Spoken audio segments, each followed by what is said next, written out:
Hello dear students, Ravindra IAS YouTube channel पे आपका जो है मैं स्वागत करता हूं। और जैसा कि पता ही होगा, अभी हम जो है अपना पिछले कुछ क्लासेस से बैंकिंग सेक्टर के ऊपर चल रहे हैं। और हमने लास्ट क्लास में जो था हमने डिपॉजिट्स, देन हमने लोन्स जो था वो बैंक किस प्रकार से सैंक्शन करते हैं, किस प्रकार से NPA होते हैं, उसको हमने डिटेल में जो था हमने स्टडी किया था। और बैंकिंग सिस्टम के नेक्स्ट पार्ट में जाते हुए आज हम डिटेल में डिस्कस करेंगे RBI। व्हाट इज RBI, क्यों बनाया गया, किस प्रकार से बनाया गया, किस प्रकार से काम करता है, इन सब के ऊपर जो है हम डिटेल्ड में जो है वो आज डिस्कशंस करेंगे। और RBI क्या क्या काम करता है, किस प्रकार से काम करता है, उन सब के ऊपर जो है हम जो है आज डिस्कशंस करेंगे। RBI देखिए, प्रत्येक देश का एक सेंट्रल बैंक होता है, केंद्रीय बैंक होता है, जो उस देश के पूरे मॉनेटरी सिस्टम को जो है वो कंट्रोल करता है कि उस देश में मनी का फ्लो किस प्रकार से होगा, मार्केट में पैसा किस प्रकार से आएगा, किस प्रकार से जो बाजार से जो पैसा है वो सब निकलेगा, वो सब जो है वो डिटेल्ड में जो है वो हम आज डिस्कस करेंगे यहाँ पर। ये सब RBI जो है ये सारे के सारे काम करता है। और किसी भी देश में जो विदेशी मुद्रा है वो किस प्रकार से आएगी, किस प्रकार से उसको स्टोर किया जाएगा, वो सब चीज़ें RBI जो है अपने नियंत्रण में जो है वो रखता है। इनिशियली हम डिस्कस करते हैं RBI की बात करें। देखिए, हमारे देश में जो था पहले सेंट्रल बैंक नहीं हुआ करता था, ब्रिटिशर्स का राज था। और ब्रिटिशर्स जब थे तब उन्होंने एक कमेटी बनाई, हिल्टन यंग कमेटी। जो थे हिल्टन और यंग जो थे दो इकोनॉमिस्ट थे, और इन्होंने जो था एक पूरा रिपोर्ट तैयार किया इंडिया के जो है वो मॉनेटरी सिस्टम के ऊपर। और ये जो रिपोर्ट थी वो ब्रिटेन की जो पार्लियामेंट थी, ब्रिटेन की जो संसद थी, वहां पर प्रस्तुत की गई। और इनकी रिपोर्ट के आधार पर 1934 में RBI act 1934 approved by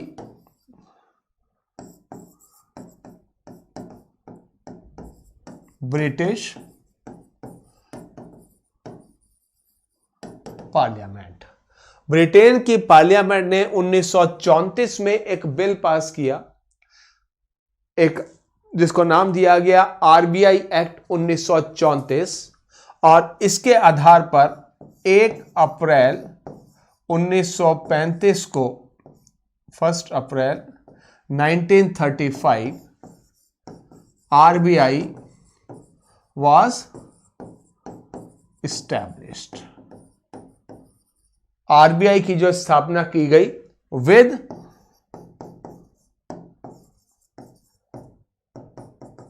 capital of ₹5 crore. 5 crore की पूंजी के साथ RBI की स्थापना की गई, जिसमें 100 shares of ₹5 lakh each. 5 lakh रुपए के 100 शेयर्स के साथ जो था RBI की जो है वो स्थापना की गई। और जब यह खोला गया उस समय इसका हेडक्वार्टर होता था कहां पर? कोलकाता, क्योंकि पता ही है उस समय जो ब्रिटिशर्स थे पूरा कंट्रोल कलकत्ता से करते थे। इसलिए इसका जो हेडक्वार्टर था 1 अप्रैल 1935 को जब RBI की स्थापना हुई, इसका हेडक्वार्टर जो था वो कोलकाता रखा गया। लेकिन बाद में 1937 में 1937 में RBI का जो हेडक्वार्टर है शिफ्टेड टू मुंबई। और तभी से जो RBI है ये मुंबई में जो है इसका जो है वो हेडक्वार्टर है 1937 से। अगर हम RBI की बात करें और हम बात करें first governor of RBI, that is Sir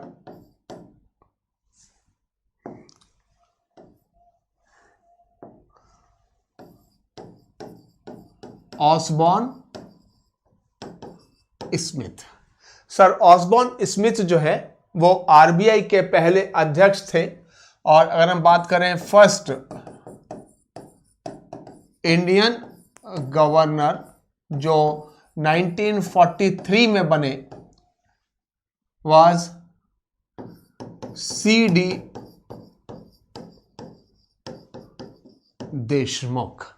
और पहले भारतीय जो आरबीआई के जो पहले भारतीय गवर्नर थे जो 1943 में 1943 में बने, that he was CD. Deshmukh. और याद रखिएगा आरबीआई के अभी तक 2 गवर्नर्स हुए हैं जो भारत के वित्त मंत्री भी बने। पहले थे सी.डी. देशमुख 1955 में, आरबीआई के पहले भारतीय गवर्नर थे सी.डी. देशमुख, ये 1955 में जो थे ये भारत के वित्त मंत्री बने, और बाद में 1991 में डॉक्टर मनमोहन सिंह। और 1949 आरबीआई वाज नेशनलाइज्ड। आरबीआई जो है उसका जो है वो राष्ट्रीयकरण जो था वो कर दिया गया, यानी कि आजादी के बाद भारत सरकार ने आरबीआई को पूरी तरह से अपने अधीन में ले लिया। और जब आरबीआई का राष्ट्रीयकरण किया गया उस समय आरबीआई के गवर्नर होते थे सी.डी. देशमुख, यानी कि सी.डी. देशमुख जो थे वो 1943 से 1949 तक आरबीआई के गवर्नर रहे। और अभी जो है पता ही है आपको अभी कौन है, 25th गवर्नर शक्तिकांत दास। शक्तिकांत दास जो है ये आरबीआई के 25th गवर्नर है, पहली चीज। दूसरी सबसे इंपॉर्टेंट है, इसे कुछ बहुत इंपॉर्टेंट क्वेश्चन आता भी है इसके अंतर्गत। अगर हम बात करें फाइनेंशियल ईयर ऑफ आरबीआई, अगर हम बात करें आरबीआई की, आरबीआई का वित्त वर्ष क्या होता है, जैसे कि आपको पता ही हमारा वित्त वर्ष क्या होता है, हमारा भारत सरकार का या जो बैंक्स होते हैं, बैंक का जो वित्तीय वर्ष होता है वो होता है 1 अप्रैल से 31 मार्च तक का। लेकिन याद रखिएगा आरबीआई का जो फाइनेंशियल होता है that is from 1 July to 30 June. 1 जुलाई से लेकर 30 जून तक का जो है वो आरबीआई का जो है वो फाइनेंशियल ईयर जो है वो होता है। अगर हम बात करें आरबीआई की, तो अगर हम बात करें आरबीआई बोर्ड, आरबीआई का जो बोर्ड होता है उसमें कुल मिलाकर जो होते हैं, एक होते हैं आरबीआई के गवर्नर 1 नंबर, एक जो होते हैं वो आरबीआई के गवर्नर होते हैं, देन आरबीआई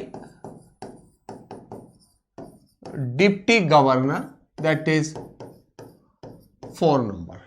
4 जो होते हैं आरबीआई के डिप्टी गवर्नर्स होते हैं, देन आरबीआई डायरेक्टर्स 4, 4 आरबीआई के इंटरनल डायरेक्टर्स होते हैं, then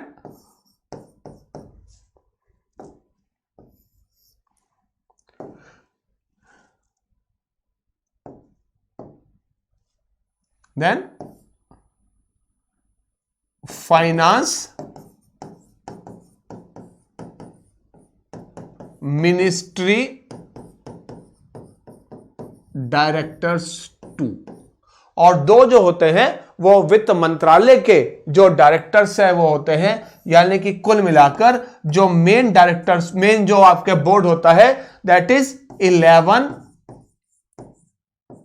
members board plus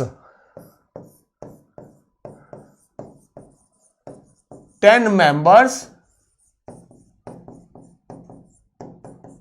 appointed by government. और इसमें जो होते हैं 10 जो मेंबर्स होते हैं, यानी कि कुल मिलाकर जो आरबीआई का बोर्ड होता है वो 21 मेंबर्स का जो बोर्ड है वो होता है।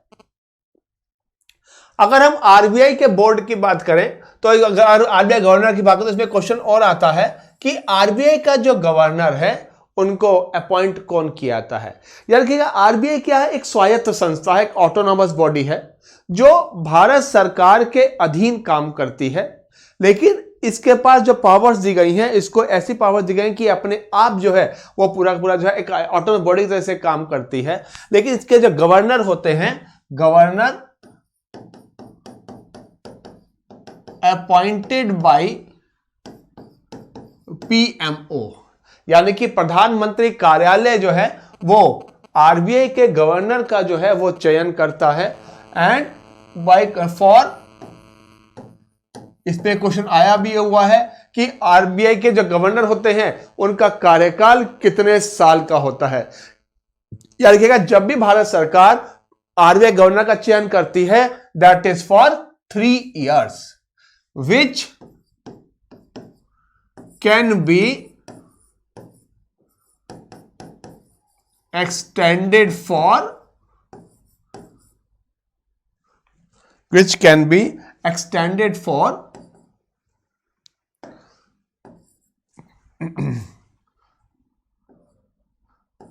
2 more years। यानी कि बेसिकली जो आरबीआई गवर्नर होते हैं वो 3, मान लीजिए जैसे शक्तिकांत दास की बात करें, शक्तिकांत दास जो चुने गए तो वो 3 साल के लिए चुने गए हैं। लेकिन यदि भारत सरकार चाहे तो 3 साल के बाद इनको दोबारा से इनका पीरियड 2 साल के लिए और एक्सटेंशन दे सकती है। यानी कि वर्तमान में यदि हम क्वेश्चन, 2 प्रकार से क्वेश्चन इसमें आते हैं। पहला आता है कि आरबीआई के जो गवर्नर का कार्यकाल कितने साल का, दैट इज 3 years। अगर पूछा जाता है कि आरबीआई के गवर्नर का कार्यकाल मैक्सिमम कितना होता है, दैट इज 5 years एंड और 65 years मैक्सिमम एज। और कोई भी जो आरबीआई का गवर्नर है वो 65 साल की आयु तक अधिकतम जो है वो आरबीआई के गवर्नर के पद पर रह सकता है। यदि आरबीआई गवर्नर चाहे तो पहले बीच में ही रिजाइन कर सकते हैं, या भारत सरकार चाहे तो आरबीआई के गवर्नर को बीच में ही अपने पद से हटा सकती है। दोनों अधिकार दोनों के पास है। आरबीआई गवर्नर के पास, जैसे भी आपने पढ़ा भी होगा पिछले साल 2018 में जो उर्जित पटेल जब गवर्नर थे तो उन्होंने जो था अपना कार्यकाल बीच में ही छोड़ दिया था, अपना जो था इस्तीफा दे दिया था, और भारत सरकार ने उनके स्थान पर शक्तिकांत दास को जो है वो नया गवर्नर जो है वो अपॉइंट किया। ध्यान रखिएगा, ये जो है इंपॉर्टेंट चीज होती है कि किस प्रकार से इनका जो है सिलेक्शन जो है, बाकी जो है वो गवर्नमेंट पोस्ट है, जो नॉर्मल गवर्नमेंट पोस्ट होती है। अगर हम बात करें आरबीआई की कि आरबीआई के काम क्या क्या है, अगर हम बात करें आरबीआई फंक्शंस, पहले हम इसके बारे में चर्चा करेंगे, फिर हम एक और पॉइंट पर आएंगे जो बहुत ही इंपॉर्टेंट पॉइंट है। क्या आरबीआई जो है क्या काम करता है, जो सबसे इंपॉर्टेंट चीज है। देखिए, आरबीआई के बहुत से काम होते हैं, लेकिन इनके 2 जो है वो मेजर काम माने जाते हैं। पहला होता है agency for issuance of currency. पहली चीज जो है, जो आरबीआई है वो भारत में एकमात्र एजेंसी है जिसके पास नोट छापने का अधिकार है। That is under section 22 of RBI act 1934। RBI act 1934 के सेक्शन 22 के अंतर्गत आरबीआई को यह अधिकार है कि वह भारत में जो करेंसी नोट है उसको जो है वो छाप सकता है। दूसरा जो माना जाता है दैट इज जो आरबीआई का सबसे प्रमुख यह माना जाता है कि आरबीआई का जो प्रमुख कार्य है उसमें करेंसी इश्यू करने से भी जो ज्यादा महत्वपूर्ण होता है that is control of flow of currency. बाजार में करेंसी का जो फ्लो है उसको कंट्रोल करना। यानी कि यदि बाजार में पैसा ज्यादा है तो बाजार में से पैसा निकालना, और यदि बाजार में पैसे की कमी है तो बाजार में पैसा डालना। That is the major function of the RBI, जिसको हम सिंपल सी भाषा में नाम देते हैं मॉनिटरी पॉलिसी, मौद्रिक नीति। यानी मौद्रिक नीति के अंतर्गत जो आरबीआई है ये देश में जो है मनी के फ्लो को कंट्रोल करता है। यानी कि इन्फ्लेशन को बेसिकली कंट्रोल करने की मुख्य जिम्मेदारी किसके ऊपर आ जाती है? आरबीआई के ऊपर आ जाती है। देन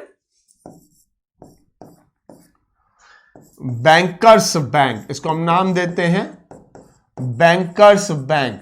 यानी कि बैंकों को जब भी पैसे की आवश्यकता होगी या बैंक जब भी कभी किसी मुसीबत में होंगे, उन बैंकों को उन मुसीबत से बाहर निकालने की आखिरी जिम्मेदारी किसके ऊपर होती है? आरबीआई के ऊपर है। यह पता भी होगा कि जो आरबीआई है जब बैंकों को पैसे की आवश्यकता होती है तो बैंकों को पैसा भी देता है और अन्य प्रकार से जो है वो काम भी करता है। चौथा होता है बैंकर टू गवर्नमेंट। ये भारत सरकार के बैंकर के रूप में काम करता है। जब भी भारत सरकार को फंड्स की आवश्यकता होती है वो भारत सरकार के लिए या तो करेंसी इश्यू करता है या फिर कहीं और से भारत सरकार के लिए जो है फंडिंग जो है वो अरेंज करके भी देता है। नेक्स्ट जो इसका आता है दैट इज, एक और जो काम होता है that is maintain forex reserve, विदेशी मुद्रा का भंडारण करता है। यानी कि भारत सरकार के लिए जो विदेशी मुद्रा है उसका भंडारण जिम्मेदारी किसकी है? वो भी आरबीआई है। देखिए बहुत सिंपल है, फॉरेक्स रिजर्व में क्यों हमें विदेशी मुद्रा क्यों चाहिए, क्यों जरूरत चाहते हैं? देखिए हम क्या करते हैं, हम आयात भी करते हैं और निर्यात भी करते हैं। जब हम निर्यात करते हैं तो हमारे पास विदेशी मुद्रा आती है और जब हम आयात करते हैं हमारे पास से विदेशी मुद्रा जाती है, जब हमारे पास से मुद्रा जाती है। अब सपोज कीजिए जब हमने कुछ आयात किया, हमें अब पेमेंट करनी है। जब हमें पेमेंट करनी है तो हम क्या करेंगे?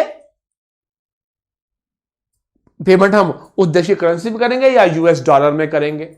अब सपोज कीजिए यदि हमारे पास विदेशी मुद्रा भंडार नहीं है तब हमें क्या करना पड़ेगा? पेमेंट करने के लिए हमें अपनी करेंसी को क्या करना पड़ेगा? बेचना पड़ेगा। और जब हमें अपनी करेंसी को बेचना पड़ेगा तो क्या हो जाएगा? हमारे रुपए की जो वैल्यू है, हमारी करेंसी की जो वैल्यू है वो क्या हो जाएगी? कमजोर हो जाएगी। उसी को बचाने के लिए आरबीआई विदेशी मुद्रा का भंडारण करके रखता है। इसके अलावा आरबीआई के बहुत से अन्य काम भी हैं, लेकिन इसके अलावा आरबीआई जो है एक और काम भी करता है, इसको नाम दिया जाता है लेंडर टू लास्ट रिजॉर्ट।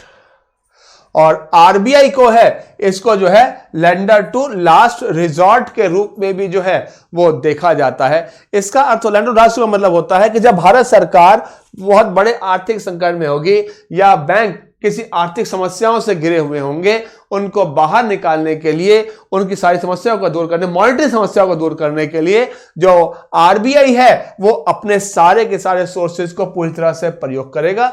इसलिए इसको नाम दिया था लेंडर टू लास्ट रिजॉर्ट, कि ये अंतिम करदाता, अंतिम लोन दाता, ऋण दाता के रूप में जो है ये बैंकों को, सरकार को जो है वो मदद करता है। That is the basic functions of the RBI। जब आरबीआई के फंक्शंस की बात करते हैं, इसके अलावा एक और चीज हम जिक्र जो बहुत लंबे समय तक चर्चा में भी रही, दैट इज, अगर हम यहां पर एक और चीज की चर्चा करें, दैट इज अभी कुछ समय पहले तक लास्ट ईयर एक चर्चा में रहा, उर्जित पटेल जो थे वो काफी चर्चा में रहे। उससे पहले जो थे रघुराम राजन बहुत चर्चा में रहे।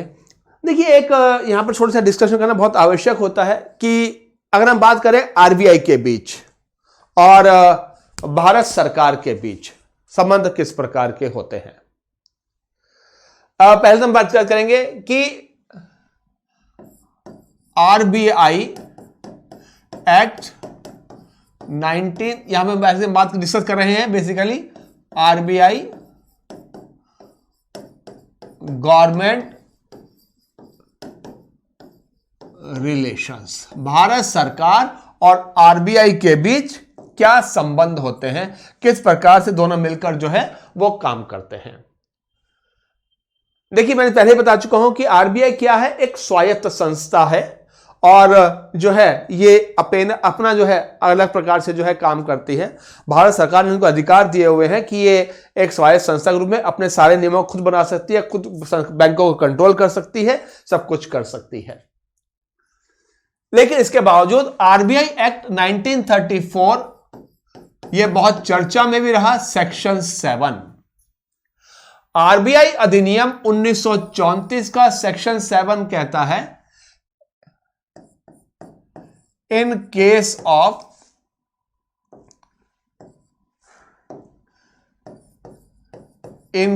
ऑफ एनी प्रॉब्लम और डिस्प्यूट,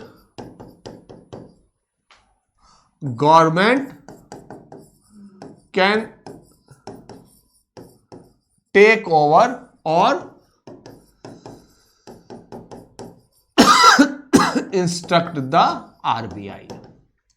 यानी कि आरबीआई एक्ट 1934 का सेक्शन 7 कहता है कि यदि आरबीआई किसी समस्या में है या भारत सरकार जो आरबीआई है वो भारत सरकार के नियमों का पालन नहीं कर रहा है या भारत सरकार आरबीआई की कार्यविधि से संतुष्ट नहीं है, तब यदि भारत सरकार चाहे तो आरबीआई को पूर्ण रूप से अपने नियंत्रण में क्या कर सकती है, ले सकती है और उसको जो है नियंत्रण में लेकर उसकी सारे कार्यविधि पर अपना नियंत्रण पूर्ण प्रभाव के साथ कर सकती है।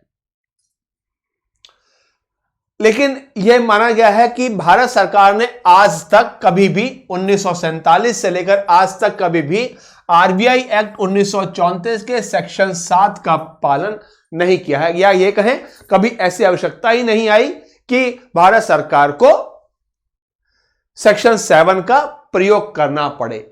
और यह माना गया कि जब उर्जित पटेल ने रिजाइन किया तब उसके पीछे कारण यही था कि भारत सरकार जो था सेक्शन 7 जो है उसके अंतर्गत जो है आरबीआई का नियंत्रण जो है अपने हाथ में लेने के लिए जो है वो प्रयास कर रही थी, यह माना जाता है। देखिए जब हम बात करते हैं भारत सरकार और आरबीआई के संबंधों की, ये आपने देखा भी होगा बहुत लंबे समय से, अगर आपने चर्चा में रहे हो तो देखा होगा कि सरकार के बीच और आरबीआई के बीच हमेशा डिस्प्यूट्स रहते हैं। आरबीआई के बीच सरकार के बीच कभी भी मधुर संबंध नहीं हो सकते और यह माना जाता है कि यदि आरबीआई और भारत सरकार के बीच या किसी भी देश की सरकार के बीच और उस देश के केंद्रीय बैंक के बीच यदि संबंध मधुर हैं, यानी कि किसी बात को डिस्प्यूट नहीं है, इसका अर्थ सिंपल सा होता है कि उस देश की अर्थव्यवस्था ठीक प्रकार से काम नहीं कर रही है, अर्थव्यवस्था में किसी प्रकार की समस्या है। क्योंकि उसके पीछे एक बहुत बड़ा रीजन भी है। आरबीआई क्या है, एक स्वायत्त संस्था है, अपने अनुसार काम करती है और आरबीआई का काम क्या है, बाजार में मनी के फ्लो को कंट्रोल करना, बाजार में करेंसीज के फ्लो को कंट्रोल करना, बाजार में जो करेंसी की आवश्यकता है उसके अनुसार करेंसी को डालना या बाजार से निकालना। और चूंकि आरबीआई क्या है, एक सरकारी संस्था है, वो जो भी नियम है उसके अंतर्गत जो है वो काम करती है, मुद्रा स्फीति को नियंत्रण में रखने के लिए काम करती है। लेकिन जो भारत सरकार है, भारत सरकार भी ये सारे प्रयास करती है कि वो मुद्रा स्फीति को नियंत्रण में रखने का प्रयास करती है, बेरोजगारी को कम करने का प्रयास करती है, बिल्कुल करती है। लेकिन सरकार का जो अंतिम लक्ष्य होता है, क्योंकि हम लोकतांत्रिक देश में रहते हैं और जहां पर सरकार का जो मुख्य उद्देश्य होता है वो जनता को प्रसन्न करना भी होता है। और सरकार क्या करती है, सरकार जो है उसको अपने अनुसार जो है वो काम करती है और ऐसे ऐसे कुछ नियम बना देती है जिससे बाजार में इन्फ्लेशन को बढ़ने की संभावना क्या हो जाती है, बढ़ जाती है।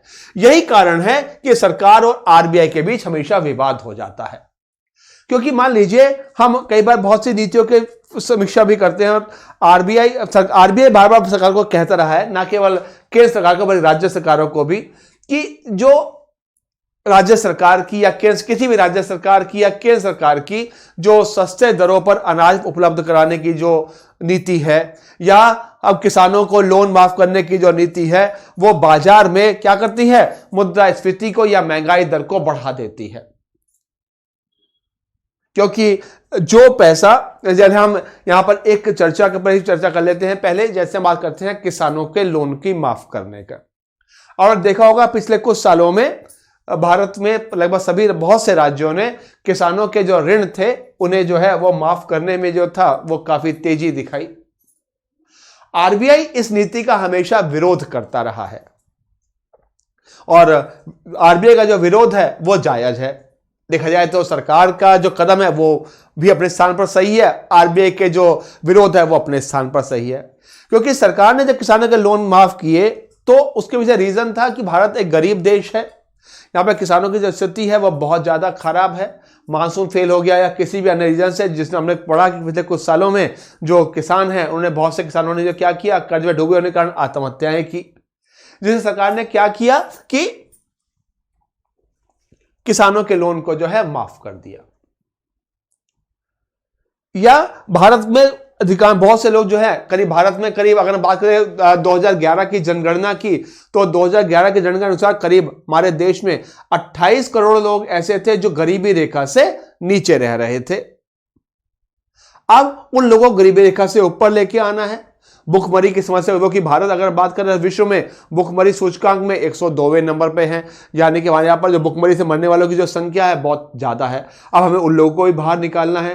सरकार इसलिए क्या करती है, क्या कदम उठाती है सरकार इसके लिए, सस्ती दरों पर अनाज, गेहूं, चावल, चीनी प्रोवाइड करवाती है। ये माना जाता है कि सरकार की लोक लुभावन नीतियां भी होती हैं जो वोट्स में उनको मदद करती हैं, प्लस इसके अलावा ये नीतियां जो है सरकार जो देश में जो गरीबी है उसको भी कम करने में भी मदद करती है, जो भुखमरी की समस्याओं को भी दूर करती है। लेकिन आरबीआई अपने स्थान पर कहता है कि सरकार की जो नीति है वो प्रकार से, अगर हम मुद्रास्फीति की बात करें उसके हिसाब से ठीक नहीं है। क्योंकि यदि हमने किसी किसान का लोन माफ किया तो उससे देश में समस्या बढ़ जाती है, यह मानना जाता है आरबीआई के द्वारा। क्योंकि यदि मान लीजिए हमने किसी किसान का लोन माफ किया तो एक जनरल मार्केट में एक जनरल खबर चली जाती है कि आप किसानों को लोन चुकाने की आवश्यकता नहीं है, क्योंकि 3 या 4 या 5 साल के बाद जब कोई सरकार आएगी या यही सरकार या कोई नई सरकार आएगी तो क्या करेगी, किसानों के लोन माफ कर देगी, जिससे किसान अपने लोन जो चुकाने वाले जो किसान होते हैं वो भी अपना लोन जो है वो किसान नहीं चुकाते हैं। दूसरा, जब आपने किसानों को लोन माफ किया इसका मतलब सिंपल सा एक अर्थ हो गया कि यानी कि वो पैसा जो किसान ने लोन को चुकाने में यूज करना था और उसने क्या किया, अपनी आवश्यकताओं की पूर्ति करने के लिए किया, यानी कि बाजार में मनी का फ्लो क्या हो गया, बढ़ गया, यानी कि मुद्रास्फीति, महंगाई दर बढ़ गई। आरबीआई कहता है कि आपने जो था किसानों के लोन माफ कर दिए, जो राशन, दाल, चावल, चीनी था उनको सस्ते दरों पे आपने बेच दिया, अब मैं जो हूं अपने मुद्रास्फीति को नियंत्रण में किस प्रकार से करूं, मेरे को यह कठिनाई आती है। So that is the reason कि हमेशा सरकार के बीच और जो आरबीआई है उनके बीच हमेशा विवाद रहे हैं, चाहे वो रघुराम राजन रहे हो, आपने तो पढ़ा भी होगा, I do what I do ने पूरा बुक भी लिखा इसके ऊपर। या हम बात कर सकते हैं मनमोहन सिंह के समय में, मनमोहन सिंह के समय वाई वी रेड्डी जो थे वो आरबीआई गवर्नर थे।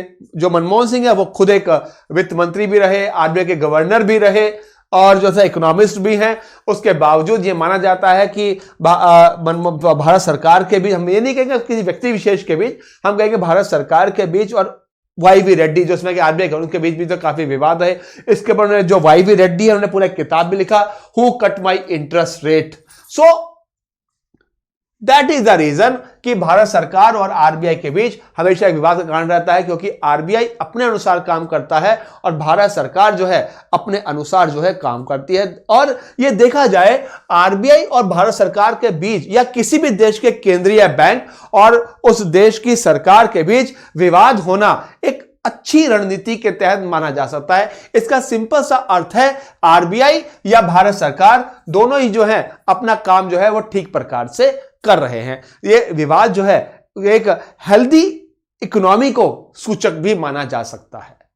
सो दैट इज द रीजन कि भारत सरकार और आरबीआई के बीच जो है ये सेक्शन जो बेसिक विवाद था वो सेक्शन 7 को लेकर लगा, जिसके लिए उर्जित पटेल ने माना जाता है रिजाइन किया, क्योंकि आरबीआई का सेक्शन 7 कहता है, आरबीआई एक्ट 1992 सेक्शन 7 कहता है कि भारत सरकार यदि चाहे उसको आवश्यक लगता है तो आरबीआई के जो गतिविधियां हैं उसको अपने नियंत्रण में एक प्रकार से ले सकती है। तो that is the RBI government relations किस प्रकार से है, किस प्रकार से जो है वो काम करते हैं। दूसरी चीज जो आती है जो सबसे इंपॉर्टेंट, जब आरबीआई की बात करते हैं, अब हम बात करेंगे आरबीआई के कुछ ऐसे कामों की जो आरबीआई जो है वो करता है। आरबीआई ने बताया आरबीआई का सबसे मुख्य काम क्या होता है। आरबीआई का सबसे मुख्य काम होता है इश्यूएंस ऑफ करेंसी। आरबीआई का सबसे मुख्य काम होता है मुद्रा को जारी करना। आरबीआई जो है वो मुद्रा जारी करने का काम करता है। अब आरबीआई मुद्रा किस प्रकार से जारी करता है इसके ऊपर जो है हम डिटेल में, या भारत में मुद्रा जो है किस प्रकार से जारी की जाती है इसके ऊपर जो है हम थोड़ी सी जो है हम चर्चा करेंगे। पहले आज हम चर्चा करेंगे कि करेंसी क्या होती है, क्यों उसके ऊपर जो है आरबीआई किस प्रकार से करेंसी जारी करता है या भारत सरकार किस प्रकार से उस पर जो है वो नियंत्रण रखती है। देखिए करेंसी होता क्या है, ये सब आपको पता ही है कि पहले जमाने में क्या चलता था, एक बार्टर सिस्टम चलता था, जो एक विवादित जो था वो सिस्टम था, जिसके अंतर्गत जो था अनाज के बदले अनाज या चावल के बदले कपड़ा, ये सब चीजें चला करती थी, जो काफी जो थी वो डिस्प्यूटेड हुआ करती थी।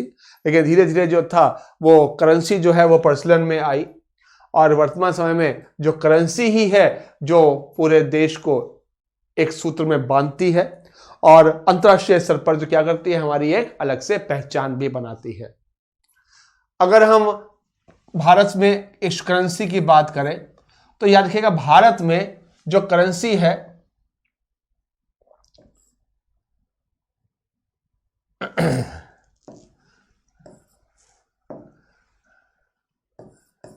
Currency in India is issued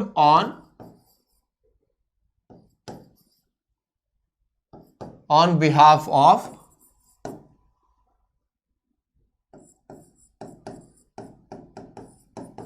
ministry of finance.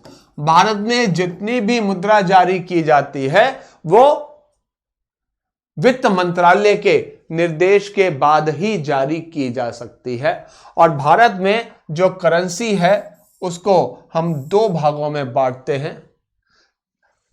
Bharat में जो है इश्यू करेंसी करता है दो लोग करते हैं, एक करता है आरबीआई और दूसरा करता है गवर्नमेंट ऑफ इंडिया। अगर हम बात करें आरबीआई की,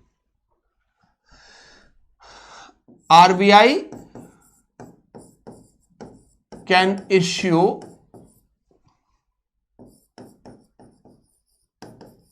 currency note from ₹2 to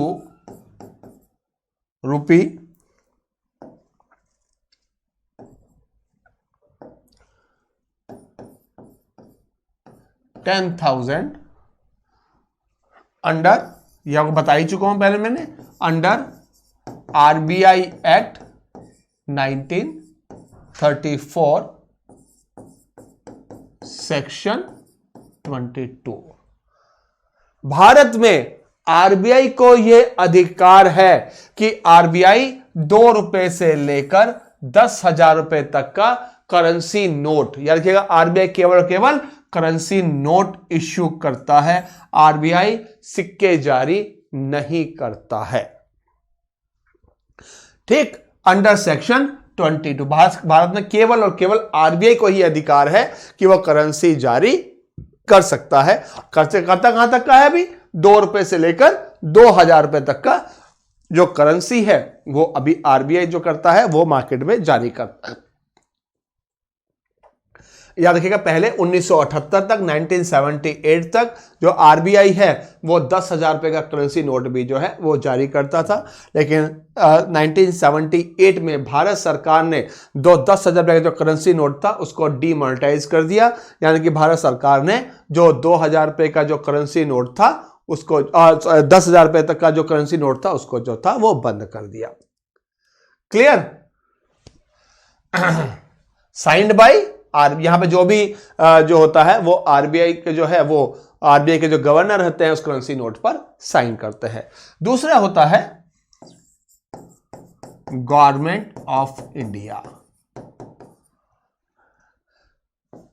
can issue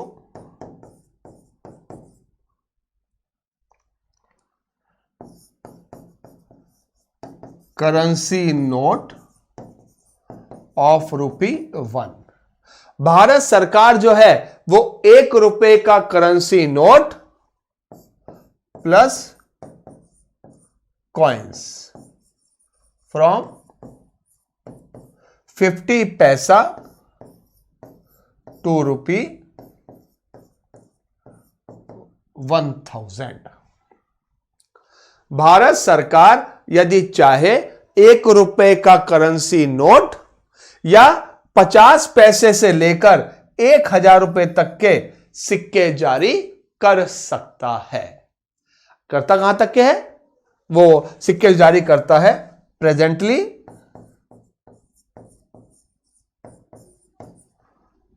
coins from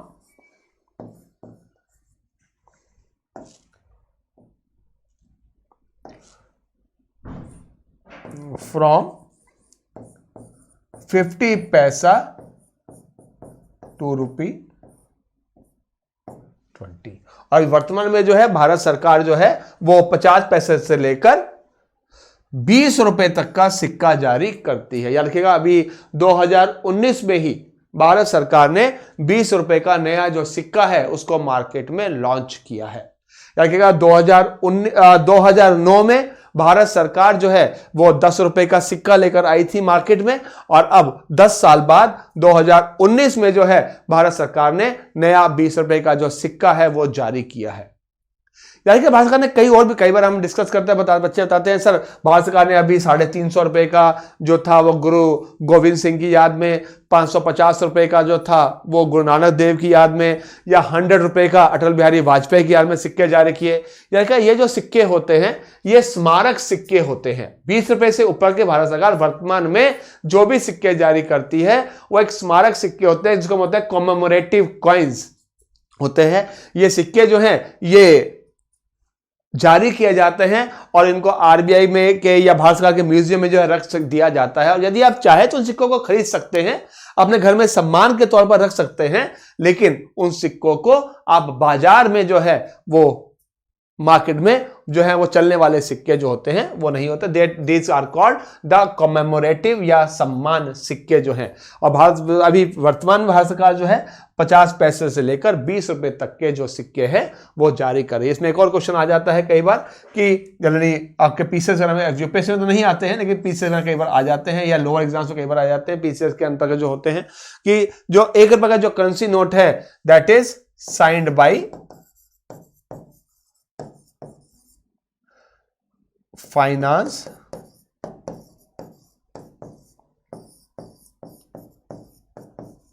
secretary. हमारे जो वित्त सचिव होते हैं भारत सरकार के, जो वित्त सचिव होते हैं वो जो सिक्का है उसको जो है वो जो 1 रुपए का जो करेंसी नोट है उसको जो साइन करते हैं signed by the finance secretary. और ये जो है इस प्रकार भारत सरकार में जो सिक्के जो हैं वो या करेंसी नोट जो है वो जारी किए जाते हैं। अब यहां पर हम बात करेंगे एक और चीज की कि आरबीआई जो करेंसी इश्यू करता है वो किस प्रकार से करेंसी जो है वो इश्यू करता है। देखिए, अगर हम बात करें आरबीआई की, अगर हम बात करें इश्यूएंस ऑफ करेंसी, आरबीआई जो सिक्के जो रुपया करेंसी जारी करता है दैट इज आरबीआई जो जारी करता है that is on behalf on the scale of minimum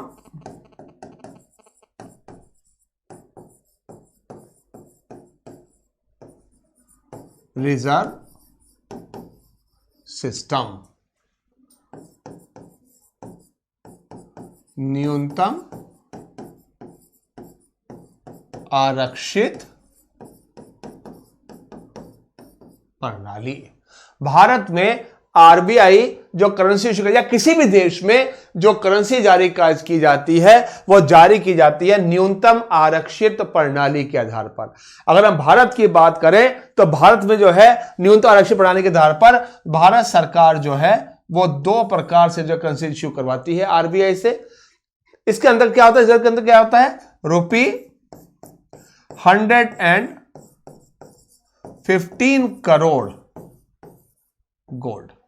Bharat सरकार जो है 115 करोड़ का सोना आरबीआई भारत सरकार के पास जमा करता है, प्लस रुपी 85 करोड़ फॉरेन सिक्योरिटीज, यानी कि विदेशी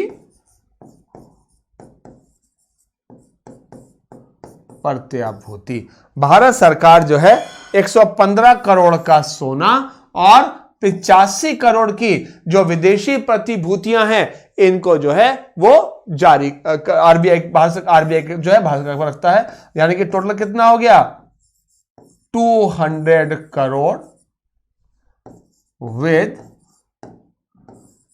government of India. RBI Bharat सरकार के पास 200 करोड़ का जो रिजर्व है, एक रिजर्व फंड रखा हुआ है, 115 करोड़ का सोना या 85 करोड़ की विदेशी प्रतिभूतियां, और इस 200 करोड़ के बदले में आरबीआई मार्केट में जितनी चाहे उतनी करेंसी इश्यू कर सकता है। याद रखिएगा, ऐसा नहीं है कि आरबीआई पहले 200 करोड़ सरकार के पास रखेगा, फिर 200 करोड़ का नोट करेंसी निकालेगा, फिर 200 रखेगा, ऐसा नहीं है। Total is 200 crore. एक्चुअली हम वर्तमान की बात करें, presently around rupee 21 lakh crore currency in market. वो आज के समय में लगभग वर्तमान में लगभग 21 लाख करोड़ के जो नोट हैं, 2 रुपए से लेकर 2000 रुपए तक के जो कुल नोट हैं लगभग 21 लाख करोड़ के हैं। और 21 लाख करोड़ के बदले में भारत सरकार के पास आरबीआई ने 200 करोड़ का जो रिजर्व फंड है वो रखा हुआ है, और इसके बदले में आरबीआई जितना चाहे वो उतना करेंसी निकाल सकता है। ये भी हम बाद में डिस्कस भी करेंगे कि किस प्रकार से जारी करता है, लेकिन understand one thing very clearly कि वर्तमान में करीब 21 लाख करोड़ की करेंसी है और लगभग जो है वो उसके बदले में 200 करोड़ जो है भारत सरकार के पास जो है वो जमा किए हुए हैं। अब यहां पर समस्या एक है कि हम कहते हैं कि हमारे देश में जो है वो पैसे की कमी है, हमारे देश में गरीबी है।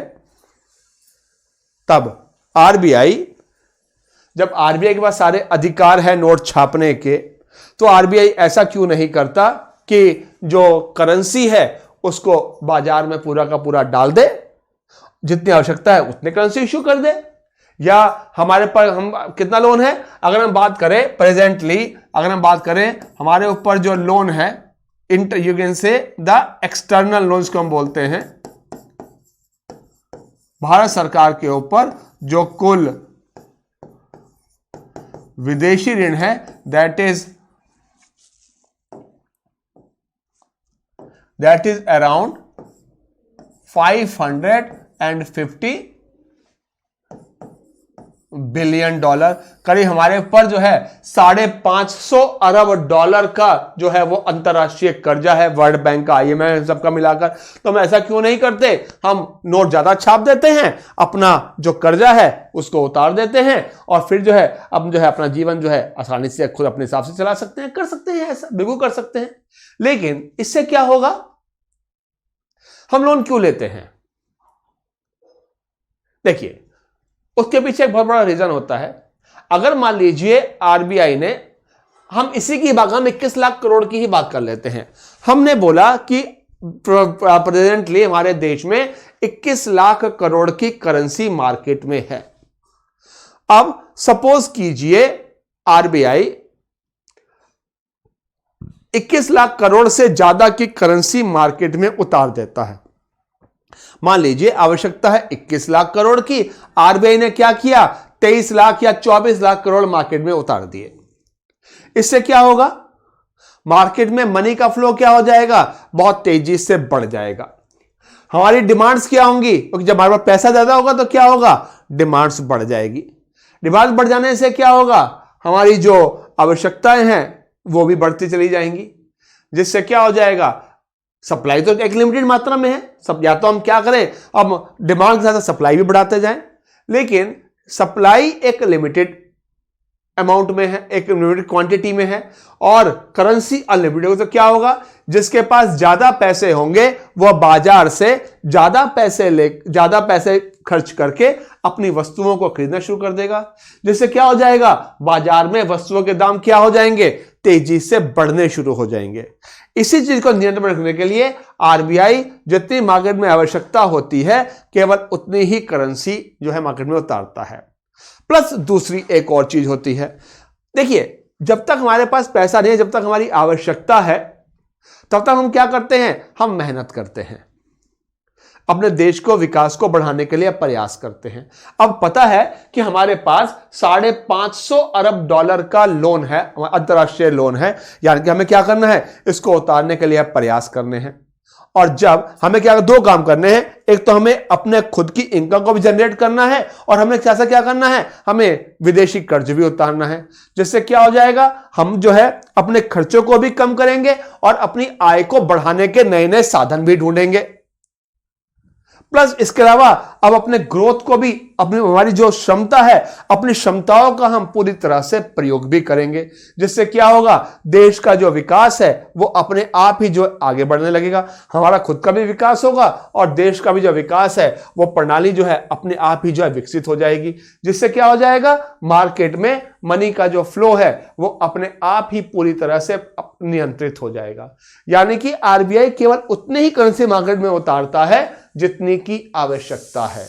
और याद रखिएगा, यदि किसी देश ने, किसी भी देश के केंद्रीय बैंक ने या वहां की सरकार ने जितनी उसकी आवश्यकता है, यदि उस आवश्यकता से ज्यादा बाजार में नोट उतारे, तो इसका सिंपल सा अर्थ है कि वहां पर मुद्रास्फीति बहुत तेजी से बढ़ने शुरू हो जाती है। अब जब हम मुद्रास्फीति वाले चैप्टर पर आएंगे तो डिटेल में इसको डिस्कस भी करेंगे, किस प्रकार से मुद्रास्फीति को जो है वो मनी को कंट्रोल करके किस प्रकार मुद्रास्फीति को जो है वो नियंत्रण में भी किया जाता है।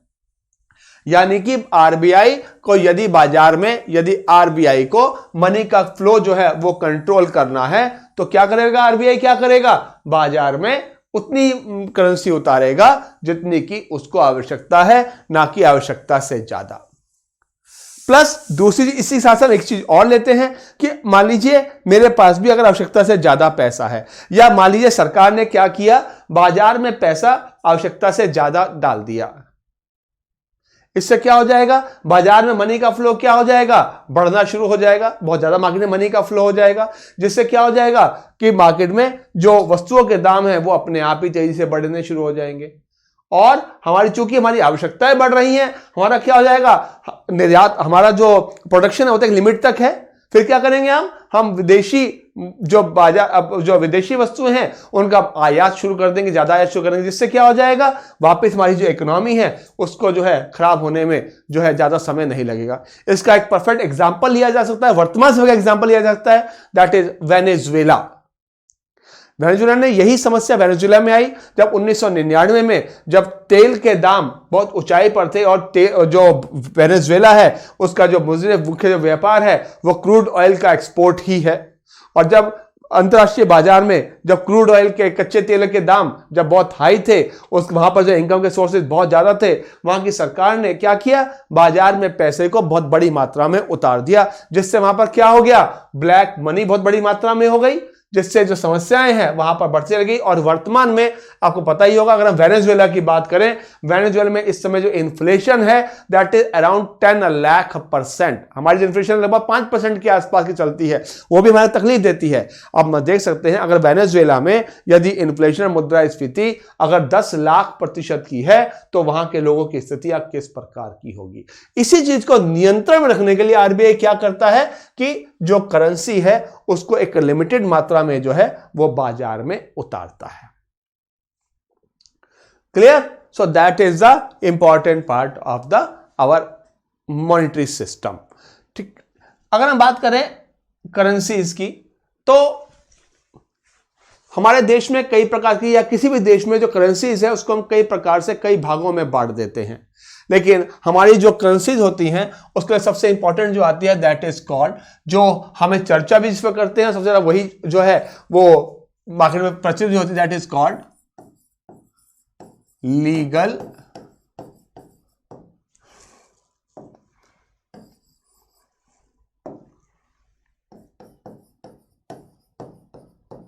Tendered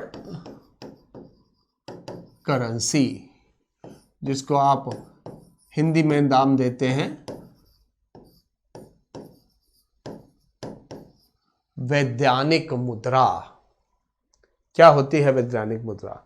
what is called the legal, या कभी कभी इसको एक और नाम, वर्तमान में हम इसको एक और नाम भी दे सकते हैं, that is called fiat currency. एक बहुत ही कॉमन क्वेश्चन एग्जाम पूछा है, what is fiat currency? Legal tendered currency ही जो है that is the fiat currency. Fiat currency का मतलब होता है the currency which is issued and accepted by the government of India. Any currency, yeah, we can say the currencies issued by government and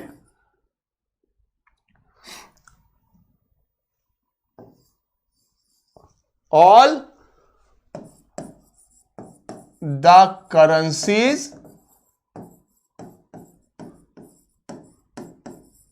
guaranteed by government are called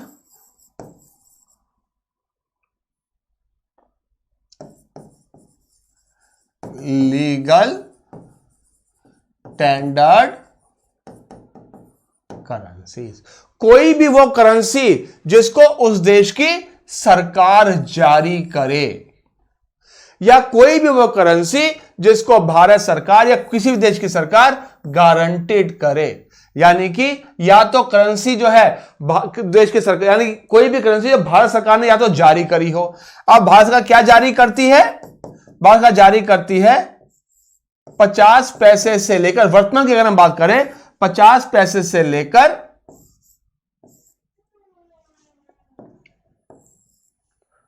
₹20 coins. Bharat सरकार की जो valid currency है that is called legal, 50 पैसे से लेकर 20 रुपए तक का currency note plus ₹1 currency note या ₹1 का करेंसी नोट, यह भारत सरकार जारी करती है। यानी जब भारत सरकार जारी करती है तो क्या हो गया, यह अपने आप ही लीगल टेंडर्ड करेंसी होगी, क्योंकि भारत सरकार ने ही जारी की है।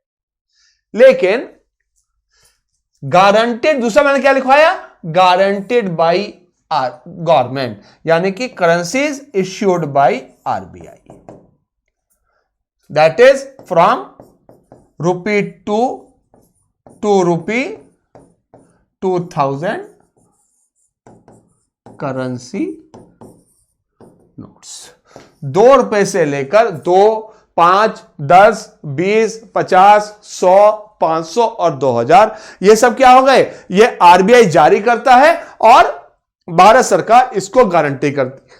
अगर आप किसी भी करेंसी नोट पे देखेंगे, अगर आप एक करेंसी देखेंगे, उस पर लिखा होगा, जो उस पर हेडिंग होती है, that is mentioned as government of India. लेकिन अगर आपने 5 का या 10 का या 2 का या 500 या 2000 का नोट देखो, उस पर लिखा होता है आरबीआई ने जो है उसको जारी किया है और में नीचे मेंशन होता है guaranteed by government of India, Bharat सरकार द्वारा प्रत्याभूत। यदि भारत सरकार वो लाइन वहां से हटा दे, ये कहे कि आज से मैंने इस करेंसी नोट के ऊपर से अपनी गारंटी वापस ले ली, यानी उसी पल से जो करेंसी नोट है, वो करेंसी नोट जो है वो लीगल टेंडर्ड नहीं रहेगा, या हम उसको फिएट करेंसी में मेंशन नहीं करेंगे। जैसे हम बात कर लेते हैं सिंपल सी भाषा में, अगर हम बात करें 8 नवंबर 2016 ₹500 और प्लस ₹1000 का करेंसी नोट, यही हुआ। अगर आपने उस दिन जब प्रधानमंत्री ने जब अपना राष्ट्र के नाम संबोधन के सुना भी होगा, भारत सरकार के प्रधानमंत्री ने यही बोला कि आज रात 12 बजे के बाद ₹500 और ₹1000 का जो करेंसी नोट है वो लीगल टेंडर्ड नहीं रहेगा। आज रात 12 बजे के बाद से भारत सरकार ने 500 और ₹1000 के नोट पर से अपनी जो गारंटी है वो वापस ले ली है।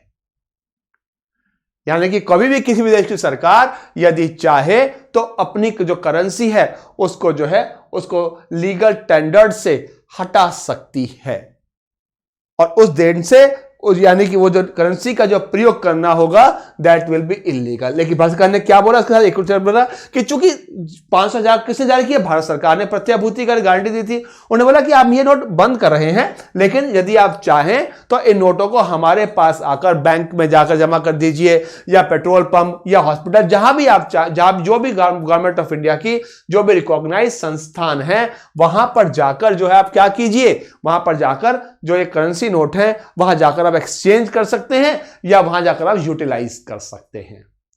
So that is the most important thing, that is called the legal tender or the fiat currency. That is the most important part of the currencies. और इस करेंसी की खासियत याद रखिएगा, लीगल टेंडर्ड करेंसी की एक और खासियत होती है कि इसको देश के भीतर, हमारे देश के भीतर कोई भी व्यक्ति अथवा संस्था इसे लेने से इंकार नहीं कर सकता। और यदि कोई व्यक्ति किसी भी लीगल टेंडर्ड करेंसी को या फिएट करेंसी को देश के भीतर यदि लेने से इंकार करता है, लेने से मना करता है, तब इसका सिंपल सा एक अर्थ होता है कि it comes under the criminal offence. जैसे हम कई बार सुनते हैं कि 10 रुपए का सिक्का जो है या 2 रुपए का सिक्का जो है या 1 रुपए का सिक्का जो है उसको किसी व्यक्ति ने लेने से मना कर दिया, तो इसकी सिंपल सा एक गाइडलाइंस है आरबीआई गवर्नमेंट ऑफ इंडिया की, कोई भी लीगल टेंडर्ड करेंसी को कोई भी व्यक्ति अथवा संस्था तब तक लेने से इंकार नहीं कर सकता जब तक भारत सरकार उस करेंसी को अपनी लीगल टेंडर्ड करेंसीज में से हटाकर ना अलग से रख दे। So that is the called the legal tendered or the fiat currency। याद रखिएगा, ये बहुत इंपॉर्टेंट क्वेश्चन है और ये कई बार जो है आपके एग्जाम्स में जो है पूछा गया है कि लीगल टेंडर करेंसीज की या इनकी जो है क्या जो क्वालिफिकेशंस होती है, किस प्रकार से जो है ये करेंसी जो है ये एक्सेप्ट की जाती हैं या यूटिलाइज की जाती हैं। So that is the our currency. ये हो गया कि किस प्रकार से हमारे देश में आरबीआई जो है किस प्रकार से काम करता है, किस प्रकार से आरबीआई के बोर्ड बनाया जाता है, ये सब चीजें जो है हमने डिस्कस करी और डिस्कस किया कि करेंसी किस प्रकार से जारी की जाती है। अभी हमने आज बेसिक जो है हम सब पढ़ा, तो आज के लिए हम इतना ही रखते हैं। नेक्स्ट क्लास में हम अभी इस करेंसी का जो पार्ट है उसको नेक्स्ट क्लास में जो हम कंटिन्यू करेंगे। Thank you very much for today's class and be on a regular and subscribe and share the Ravindra's IAS YouTube channel. Thank you very much for today's class.